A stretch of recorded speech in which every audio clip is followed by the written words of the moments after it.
It's Mark and Pete. Hello and welcome to the show. More colourful conversations with Mark and Pete. This is the show that's dedicated to religion, politics and business. Each week we take a topical subject and establish what are the real issues behind that subject. Well, this week it's spying, lying and obtaining data.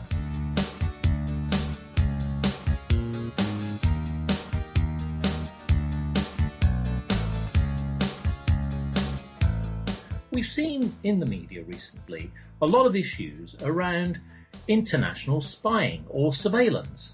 In fact, the UK intelligence agencies have been particularly concerned about information that has actually been divulged into the public arena. This has also affected the United States and many other international communities. So, are we right to be concerned about spying? Is it just simply a way of obtaining data and information on individuals? Or is spying a method of lying, effectively an underhand method of gaining information about what we're doing in society? Well, with me today is clergyman Pete. So, Pete, let me ask you the question. Well, is anybody watching you? I don't know if anyone's watching me. I was rather hoping there'd be people listening, as we are, after all, recording an internet radio. Good point. Whenever you do something, I always think, maybe it's just me. But I always think, maybe someone's listening into this. So I always like to give a shout out to any secret police or anything of that nature and just say, thanks for listening. I hope there's something interesting for you. And maybe put in just a few snippets of information. People are watching my keywords. It's actually quite also important to mention that the encryption side of this business is actually quite crucial because, as we all know, Edward Snowden, who was the government agent who actually divulged a lot of information about the US government and their practices. So we've seen over recent times that what's come out of this process is that actually a lot of US agents have actually been tapping into, should we say, official government records or telephone accounts. So I know in recent times, say for example, Angela Merkel, the German Chancellor, was tapped by Americans. Basically, was that to gain information? Was that to check for other security reasons? But of course, what has actually poured out of this is that clearly international communities are spying on one another. And I think that that's at one level. Interestingly enough, with the recent attacks on the French newspaper Charlie Hebdo in January of 2015, David Cameron, our Prime Minister in the UK, actually brought out a clear statement on this matter, which is he had a call out to technology companies, which was to help his government, the UK government, monitor encrypted communications and actually warn that those who refused to do so could be banned from doing business in Britain. Well, I can understand on the one level that that is the idea of cooperation, anyone who has information about something that's untoward. But actually it's quite a threat, isn't it? I mean, surely what if people just don't want to be part of this sort of spying and lying brigade? Yeah, well, that is the crucial issue. If someone is spying on you, by its very nature, it's underhand. It's someone not letting you know that they're finding out whatever it is that they're finding out about you. You don't know about it. If someone either comes and asks you for information or says, you must tell me this, the thing is, you know that you're doing it. And you know what information they've got because you've given it up, even whether you're compelled to do so or not. You know. Whereas what we're talking about in this episode is where people are getting information off you and you don't know it. Yes. So in a way, it's a form of intellectual theft, isn't it? Well, it is. Taking something without your knowledge. Yes. And in fact, I have a bit of an issue here because I think that on the one hand, I can understand the importance of national security and to a certain extent international communities. That does make sense. So I can understand that if a government who would have its own secret agents working not just domestically but internationally in the interests of individuals, authorities, to make sure that there is no threat to those communities, that's one level of security surveillance. But on a personal level, there you get into this concept of data protection and personal invasion. So I'm just going to set up my thoughts on the personal side with a little poem. And this is something that we do every week, but this poem is called The Evil Eye. I spy with my little eye, something's beginning to meddle and pry. Like a busy fly upon the wall, that's eavesdropping on every call. Criminals scheme a cyber attack, online and on target, so watch your back. Where is all my data? Who is the intruder or cyber traitor? Is sanctuary a secrecy or a civil right? Let's expose dark evils and bring them to light. Say bye-bye to Big Brother's lens. Let's expose hidden harms we need to cleanse. Are the gates of heaven even secure? Is there anything sacred for us anymore? Is it the devil's doing that we all dread? Seeing sordid thoughts inside your head. Perhaps he's the one cracking codes, checking our moral conduct before the world implodes. Well, whoever is looking I cannot permit, so I'll erase my public profile and be a virtual hermit. Yours truly retreated and deleted. Yes, thoroughly deleted. Yeah, I mean that's the thing. If people are collecting data from you and they need it for some specific purpose, and they then keep it and use it for another purpose, then of course that's still the same thing. It amounts to the same thing, doesn't it? They're still taking information from you that you didn't want them to have, so they're stealing it. Exactly. And not only that, is that this concept of the evil eye, I guess it's then when, if it's for the greater good, for example, a nation is doing something to protect the interest of its citizens, that's one level. But when people are actually say unscrupulous, there's individuals or possibly groups of people who have decided to exploit data, steal identities, for example, and actually effectively criminally position themselves as you, taking your data, taking your birth details, or possibly your bank details, or any other details that might incriminate you in part of a process. That really gets to another level. That's where, strangely enough, it's actually a little bit like a bereavement. You know, if you've had your bank details taken, your money stolen, possibly you could lose your livelihood as a result of it. That's where it takes it to another level. And in many ways, what do we do about that as citizens? How do we protect ourselves better? The first thing you need to do is to be aware that your data can be taken. You to be aware of the sort of data collection that goes on. What you need, I suppose, is a system to make sure that you don't give away too much data, and make sure that information that you give away that could be used, to fake your identity, yes, is only given to absolutely trustworthy agencies. My problem with that is, of course, is there such a thing? Yes. As an absolutely trustworthy agency. So I think that there are certain steps you can take. I know people say that there are, and that it could well be that they're effective. They, in the long run, you don't know, because you don't know in the end what data people do have. No. But there are steps you can take. But in the end, they're really, when it comes down to the final say on this, you have to say, well, actually, in the end, we can't stop people from taking our data. In the end, is there anything you can do? Well, I'm going to ask you a question about this, because when it comes to personal data, of course, that tends to be encrypted or placed in multiple areas. So if you start to touch on your everyday life, you suddenly start to realize where your data may actually exist. So I'm going to ask you a simple question. Give me a few examples of how you are being watched, effectively where your data may lie. And let's see whether you've got your suggestions or answers match to some of the official lines of where you should protect your data. So give me an example of where you think that your data may lie. Well, let's see. I guess the bank will know about me. Yes, my bank, correct. I guess that the National Health Service may have That's some true. information Yes, National on me. Health Patient Records. Yes. Mm-hmm. I suspect in that case that they've lost them. That's just a particular problem I'm having at the moment. But yeah, at least they have it, or at least they had it and they put it somewhere and they've forgotten about it.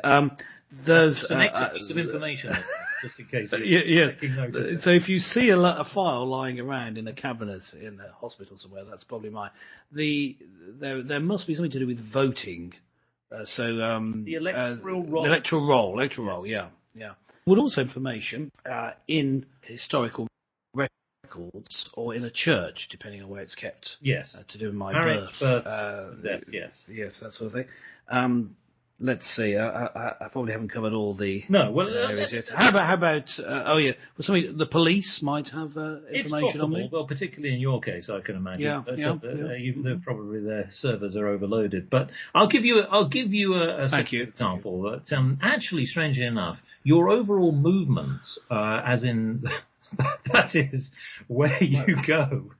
Where I go, yes. So scatological humour, please, listeners. We're not going there. It's not that sort of show. It really isn't that sort of show. Yeah. Listeners, he's back. What I meant was where you actually... It's okay, yeah. Where you actually go for your shops or possibly to work. So, for example, there are a staggering number of CCTV cameras throughout society. Now, interestingly enough, that in itself is a positive thing because we've seen where, let's say, for example, there have been some crimes that have occurred. The police can use that data and they can actually mark your time. So, for example, data comes in different forms. We typically tend to think of data, say, for example, about your birth, your bank details and so on. But your whereabouts are quite crucial. Similarly, again, your phone. So every time you make a call or you'd make a text, and even due to GPS technology, where you are, or certainly where your phone is. Interestingly enough, also, right down to things like credit cards, Oyster cards, data that exists in any form about you. So I think that whilst we are familiar with online, whether that's internet cookies, i.e. where you tend to browse, you've mentioned a few things yourself, people have interests. And on the one side, that's actually quite useful because, interestingly enough, retailers use that information a lot. So, for example, if you're shopping at a well-known retail store online, if you have a particular preference for a particular type of food, whether that's vegetables, cereals, and so on, there is that suggestion where that data can be useful so that the retailer can propose new products that are coming out. And that data is a positive thing. You haven't necessarily volunteered it, but by the route of you going online, they can watch your behavior patterns. And I think that's a positive thing because I think that, on the one hand, that's a good example where data can be used effectively. The downside, of course, is if you put your bank details somehow online, or, for example, if you're hacked through a virus and they gain your bank details and your money is stolen, that's a problem. And so we've got to look at it in both ways. We tend to sort of look at data security in sort of a very protective way, but there's also some positives too. Well, yes, but I think that there is a distinctive depending on whether people ask or not. Here you have examples of shops who will keep your data, but they always tell you that they're keeping it. I mean, you may not pay attention to the fact that they've told you, but they have at least said it, even if it's just the small print. But they do tell you about it. There are cameras everywhere, but they're quite openly there. And in fact, there were signs saying that there were CCTV cameras. And if you have cameras, there is a law about what images you can keep and how long you can keep them. In my church in London, we used to have CCTV cameras on the entrances. Yes. And we would keep them for a limited time, for a month, and then we would delete them because we were just keeping them for the protection of people using the property. So we weren't allowed to we couldn't keep them forever. We could keep them, for a long enough period that if there were an issue of someone breaking in, we'd have evidence of who it was. And so, but even with that, we were quite open that they were there, so people knew that they were having their images taken. So I think there's that side of it. There's the motivation, you see, as to why these agencies or whoever they are keeping your information. If it's to sell you product that is better suited to your needs, then that is a good thing. If it's to take advantage of your weakness, I don't know, whether someone is trying to sell you drugs because you're addicted to them. That would be a bad thing. Yes. I mean, that's not a common example. I'm just trying to show how motivation is important.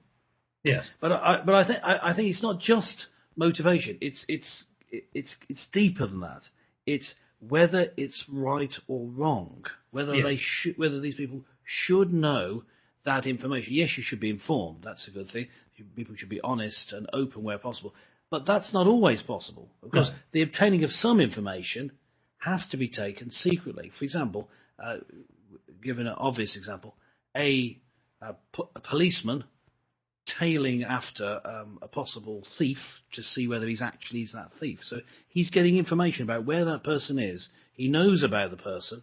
He's not telling them because to do so would change the information, because they change their behaviour if they knew they were being watched by the police. So this person who's being watched, they don't know, and yet there's a good reason for obtaining that information. So partly that's motivation. I can see that, but really it's, should that information be available or not? Is it right or wrong? And that's where we have to be careful. And I think that there should be laws in place. Well, even at an international level, saying what information can you take, what is the motivation behind it, and should you actually have that information about them, whether that's people or a whole country or not. Yes. Well, we're working on that. I mean, the theme of this is spying, lying, and obtaining data. So, on the one hand, you're right about the spying.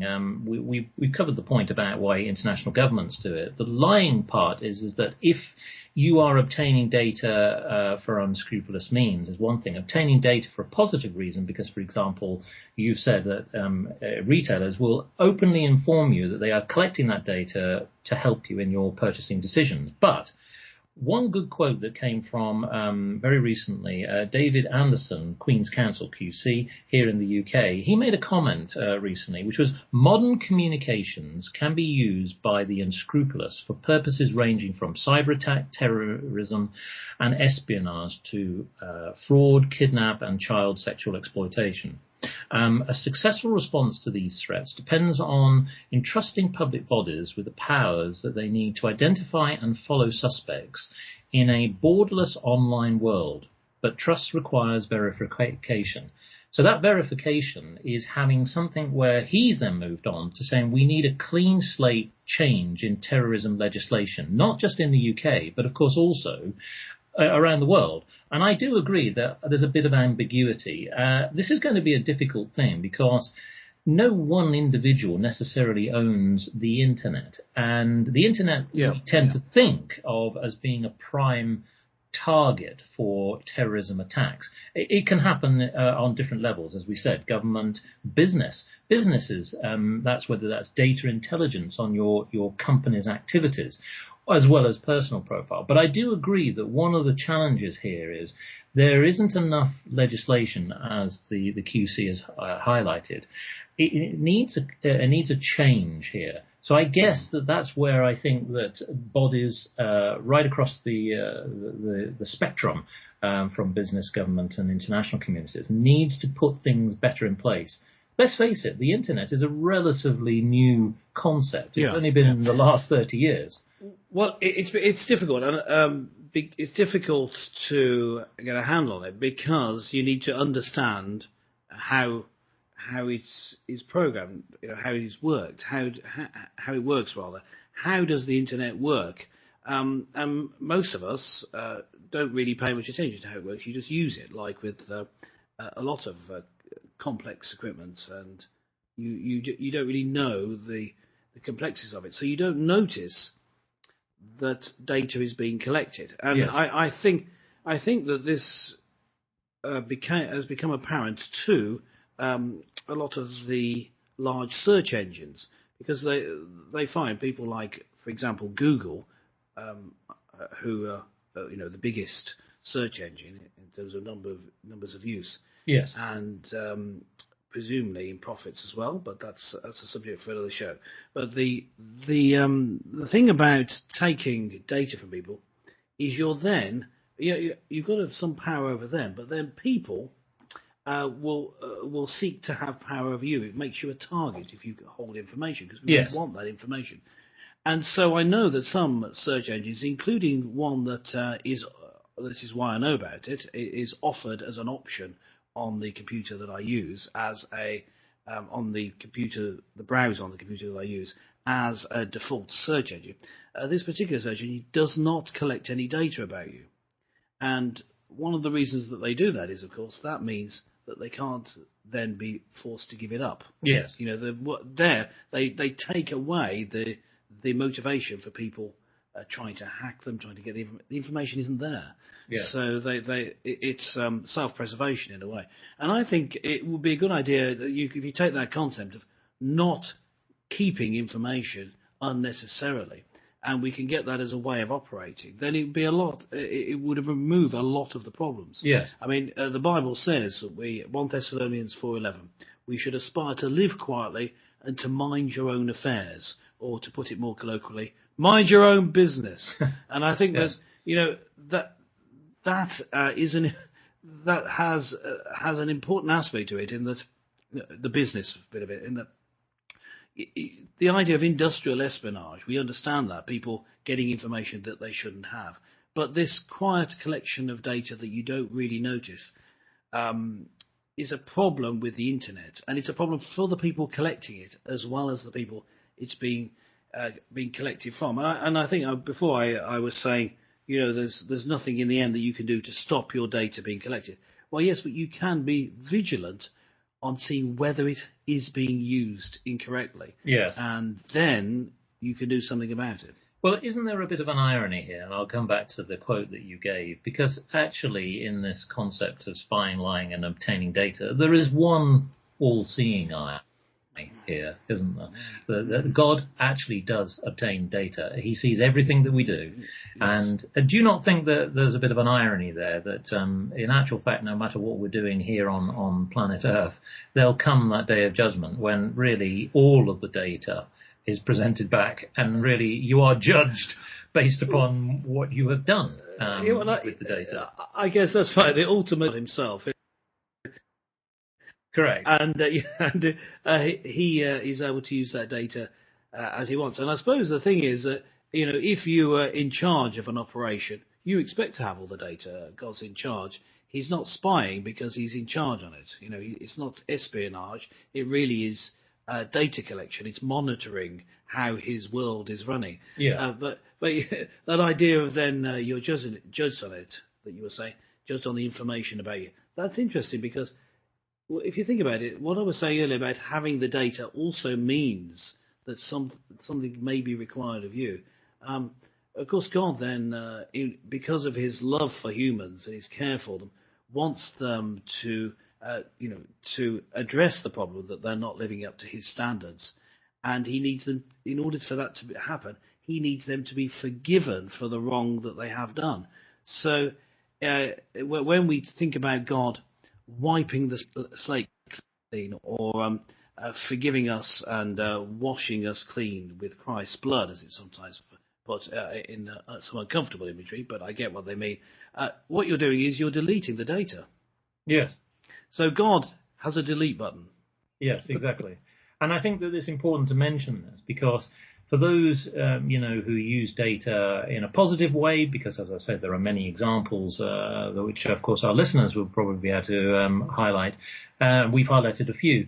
That's fine. I mean, data is there to be used, and it's also there to help individuals as well as, authorities. But ironically, is that there will come that point that if data is abused, misused basically in some way, yes, there will be that day of judgment. But there is an irony, isn't there? Because, as I said, God does have all that data to hand.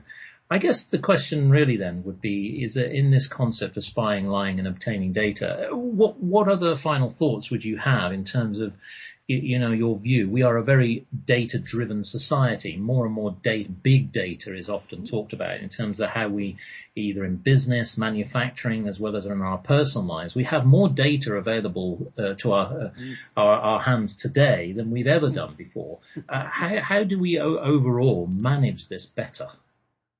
Well, I think that the key word is delete. I think that getting more and more data is not getting more and more knowledge. And collecting data is important in certain areas, in science and in marketing, and no doubt in governments and warfare as well. But when it comes down to what you really want is access to specific data. Ask the right question, get data to answer that question. You want to know the truth, not necessarily more information. Yes, but I think that the important thing as a guidance here is that there's no problem to have data, but it's about gathering the information, protecting the information, dissecting the information and analysing the information correctly, as in you as an individual. How are you using it? Are you putting it out there freely? We put out freely this podcast, and we're very aware of what we're doing. We're very conscious of that. That's a conscious act. But there may be something that you're doing on some of the social media sites. You mentioned some of them. There are many others where, as we've seen, data can go out on certain forums, and people put them out thinking, actually, they think they're in a private forum, but it's there. It's out there publicly, and it can be used, and you can be judged, whether that's a photograph, whether that's a document, or whether it's a comment, i.e. editorial. So I think the point being is think of consequence of when you're actually using data and manipulating data and using it about your daily life. Yes, in a way, there's a good side to the fact that we're aware that there's so much collection of data, particularly if we start using social media. Things about our private lives are then publicly accessible, that it forces upon that you need to have integrity and behave well in all areas of your life, because you might be seen. Now we were just saying that, of course, God does see you, but the fact that you're going to be seen by all your friends and maybe your boss at work does focus the mind a little on how well you're behaving at that particular party at that particular time. Yes. Well, the ultimate boss, of course, God, will be the judge of this. So listeners, we want to open it up to you. What do you think about the surveillance that's going on with international communities, those security powers that we see? This subject is clearly going to rage on an international level. But what do you think about it on a personal level? We'd like to hear your thoughts. Why not drop us a line? Go on to www.markandpete.com, fill out the contact form, and just drop us a few of your thoughts. Let us know. We'd value your input. So join us again next time for more colourful conversations with Mark and Pete.